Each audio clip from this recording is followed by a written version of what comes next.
It is that time for my response to a tweet. Yes. And today's tweet says, I got a lot of them. I got a lot of good ones, but this is the one we're going with today. It says, did I hear the president right that everyone else is off base? Did he see the same Paris we did?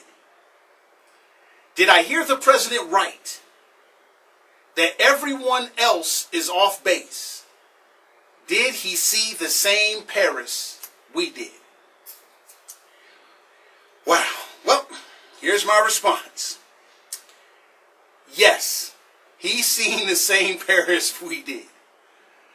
The problem or the issue or the setback is that we saw it.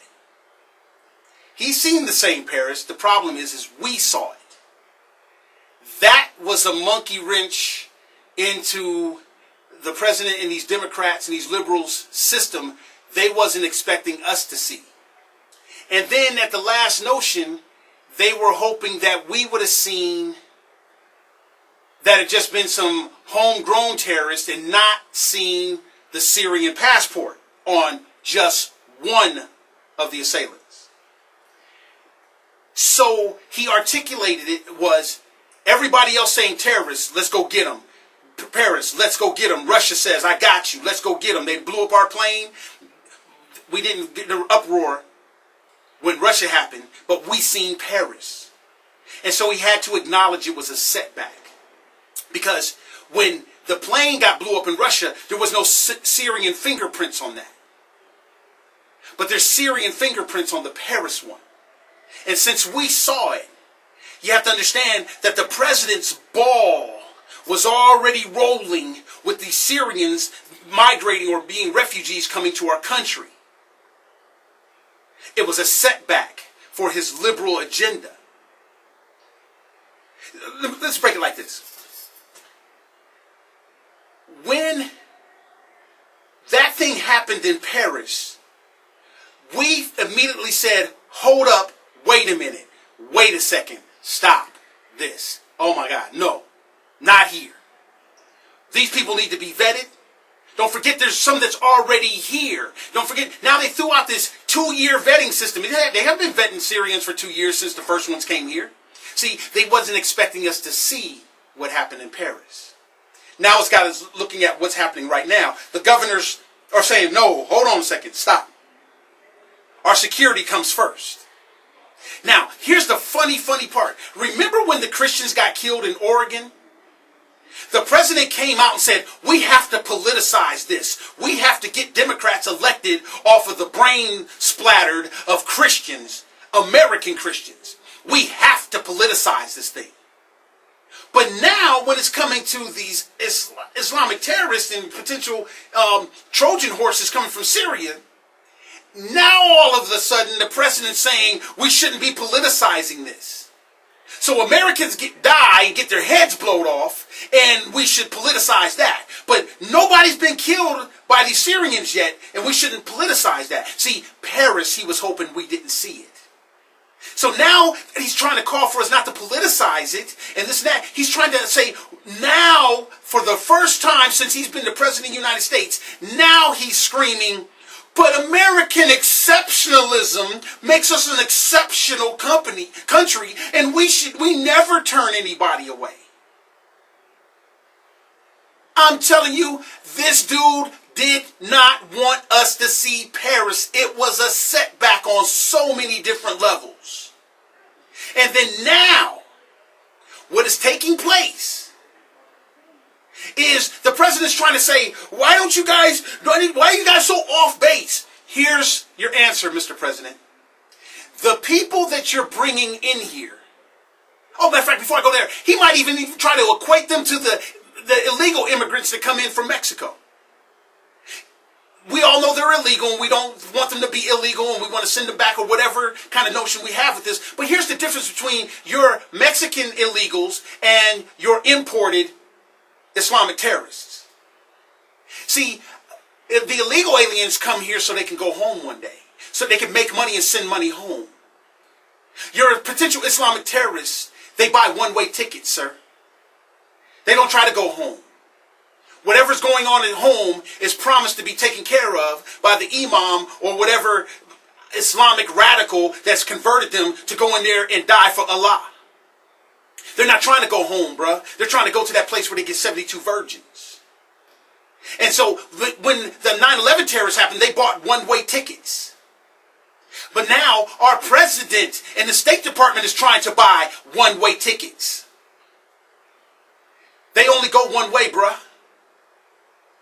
And because we know this, and you didn't want us to see what happened in Paris, it's a setback to you. But no, it's survival to us. We are officially feeling like Israel right now.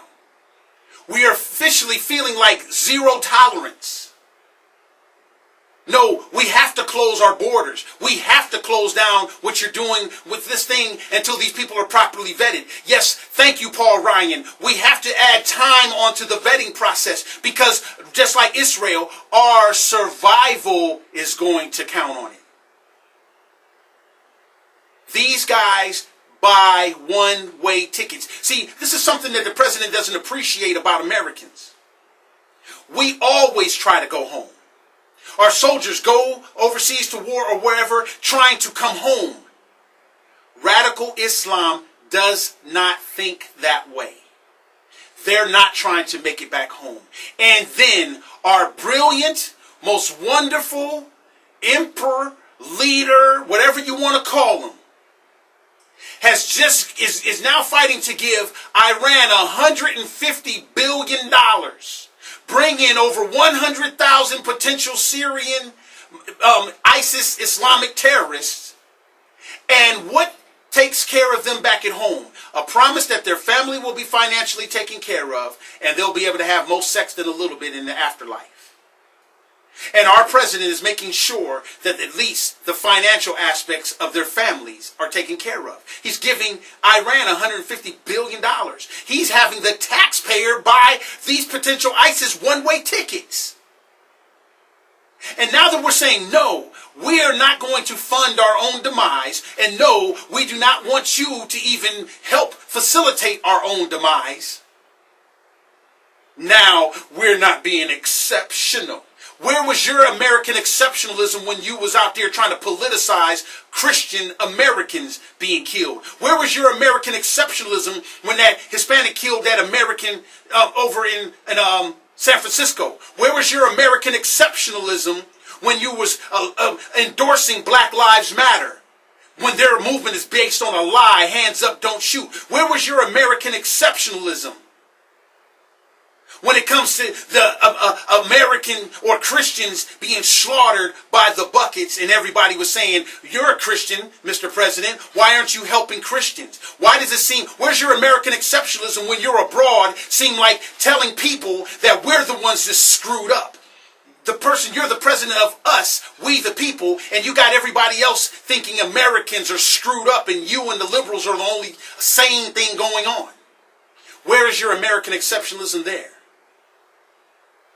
But now that the ball that you had rolling with your ISIS terrorists, and you thought we were distracted when we were looking at your potential ISIS sympathizers in Missouri, you thought we were distracted when we were looking at Yale people tripping on college tuition, you thought we were distracted. And so now what you're finding out is that we seen the same Paris you did. And that's what you liberals couldn't afford for us to see. And that's why you called it a setback. Not to mention, if you listen to the video of him at the G8, watch how he said Muslims and we, meaning he, in the same sentence. Check that one out. I'll have that for you tomorrow. But, Mr. President, we seen the same Paris you did. The problem is you didn't want us to see it. Hey, I'm Phil Williams, and that's my response to a tweet on The Phil Williams Show.